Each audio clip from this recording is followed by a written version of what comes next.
भारत के लोकतंत्र की नींव हमारा संविधान है या दुनिया का सबसे बड़ा लिखित संविधान है, जिसे तैयार करने में 2 साल 11 महीने और 18 दिन का समय लगा। इसके बाद 26 नवंबर 1949 को यह बनकर तैयार हुआ था। ऐसे में अक्सर एक दिलचस्प सवाल लोगों के मन में उठता है कि जब हमारा संविधान 26 नवंबर को बनकर तैयार हो गया था, तो इसे लागू करने के लिए 26 जनवरी का इंतजार क्यों किया गया? इस सवाल का जवाब जानने के लिए आपको भारतीय स्वतंत्रता संग्राम के गौरवशाली इतिहास की एक घटना के बारे में जानना होगा। आइए जाने क्यों हमारा संविधान 26 जनवरी को लागू किया गया। इस कहानी की शुरुआत संविधान बनने से 20 साल पहले की है, यानी 1929 में होती है। उस समय लाहौर में इंडियन नेशनल कांग्रेस का अधिवेशन हुआ था, जिसकी अध्यक्षता पंडित जवाहरलाल नेहरू कर रहे थे। इसी अधिवेशन में कांग्रेस ने पहली बार अंग्रेजों से डोमिनियन स्टेटस यानी अर्थ स्वतंत्रता की मांग छोड़कर पूर्ण राजस्व का संकल्प लिया था। पहला स्वतंत्रता दिवस 26 जनवरी 1930 को मनाया गया था। जानते हैं क्या है इसका इतिहास? लाहौर अधिवेशन में यह निर्माण किया गया कि 26 जनवरी 1930 को पूरे देश में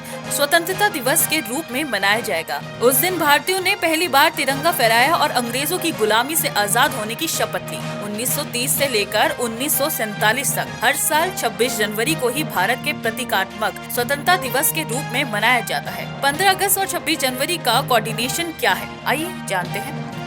जब 1947 में भारत असल में आजाद हुआ तो वह तारीख 15 अगस्त थी, इसलिए इस दिन को स्वतंत्रता दिवस के रूप में मनाया जाता है। लेकिन संविधान निर्माताओं खासकर पंडित जवाहरलाल नेहरू और डॉक्टर BR अम्बेडकर के मन में उस 26 जनवरी की तारीख के प्रति गहरा सम्मान था, जिसने 2 दशक तक भारतीयों में आजादी की अलग जगह रखी थी। वे नहीं चाहते थे कि 26 जनवरी जैसी ऐतिहासिक तिथि इतिहास के पन्नों में कहीं खो जाए। इसलिए यह तय किया गया कि भले ही संविधान 26 नवंबर 1949 यानी कि संविधान दिवस को तैयार हो गया है, लेकिन इसे आधिकारिक रूप से 26 जनवरी 1950 को लागू किया जाएगा, ताकि इस दिन को गणतंत्र दिवस के रूप में हमेशा के लिए अमर कर दिया जाए। इसलिए दोस्तों, 26 जनवरी को भारत का संविधान लागू किया गया और हमारा देश गणतंत्र बना। तब से हर साल 26 जनवरी को बड़ी धूमधाम से गणतंत्र दिवस मनाया जाता है।